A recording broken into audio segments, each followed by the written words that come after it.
All right, hey guys, OFD checking in here on a Sunday morning, and today we are finally going to take a look at a Grand Seiko here on the channel. After all these years, I finally got one here into the channel to take a look at. Thank you to Chris Marshall at Marshall Time for letting me check out this watch from his personal collection. Now today, guys, we have the Grand Seiko from the Grand Seiko Heritage Collection. This is the SBGX261. This is the 37 millimeter case by 45 millimeters lug tip to lug tip. Comes in at 10 millimeters of thickness, and you have what I measured as a very traditional 19 millimeter lug opening on this watch. Very, very nice watch. You have an AR sapphire coated crystal on this watch, AR coated on the underside. It's running the very, very nice 9F62 movement that runs at plus or minus 10 seconds per year, guys. Yes, per annum, this watch is going to keep incredibly accurate time.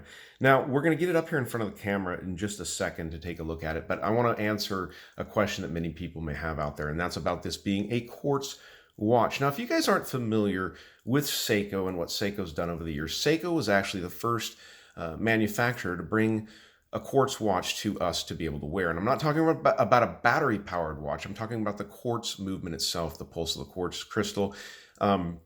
First company to actually offer that in 1969, Christmas of 1969, the Seiko Astron went on sale.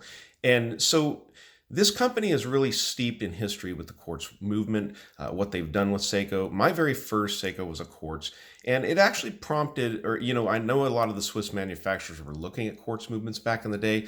Seiko was the first one to get it out there, and it really prompted many of these other companies, even including Rolex, to build quartz watches. So let me go ahead and stop rambling on about that. Let's go ahead and get the camera a little bit adjusted, and we'll take a closer look at this watch.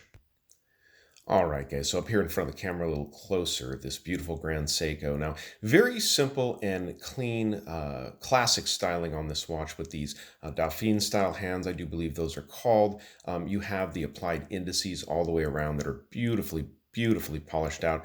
The date window, the edge around the date window, I guess you'd say the bezel, is actually polished itself.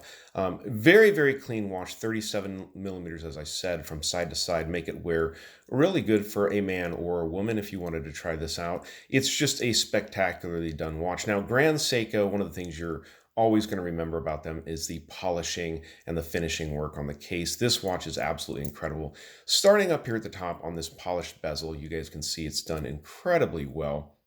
Brushing on the top of the lugs, you have the Zaratsu style polishing on the side of the case, which is just absolutely spectacular, mind-boggling polishing done there. Pierced lugs on this watch makes it easy to do strap changes if you do want to do so. We'll talk a little bit more about this incredible bracelet in a minute.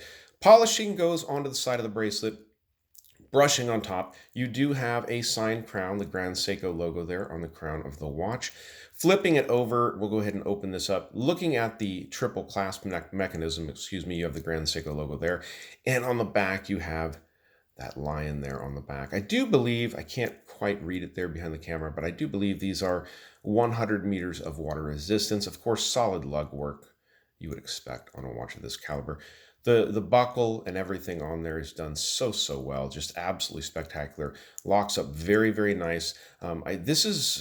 Doesn't really taper very much. If anything, it's like maybe 19 to 18, and maybe 20. I may have measured it wrong, but I don't want to put too many tools up against the beautiful case and whatnot on this watch. It's just really, really nice. So the movement in this watch, the 9F62, running really well, as you can see, and you would expect of a watch at $2,000 price point. It's hitting the indices just right. So great looking watch, guys. Let's pause the camera.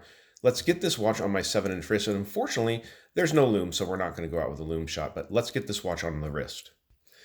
Well, you guys know how much I love a 41 or 42 millimeter watch, but boy, this 37 wears perfectly. I think for the classic styling of this watch, this 37 millimeter case really is just what you want to have. Now, if you want, they do make a 41 millimeter case. It's a little bit more money, but they do have this watch available in a 41 millimeter case. But 10 millimeters of thickness on that case, of course, it's going to sit on the wrist very well. You can see the AR-coated sapphire crystal is working pretty darn good there. It is a flat crystal, so you're going to get a little bit of reflection, not as much as you would with a dome, but Great looking watch from Grand Seiko. Going to keep perfect time, and you're wearing a traditional, a company that really is steeped in history and is really the true inventor of the quartz watch, and that's why I think this is a pretty neat one. So, all right, guys, if you like the video, give me a thumbs up down there at the bottom, and if you've not subscribed to the OFD channel yet, please do. Please do. Thanks, guys.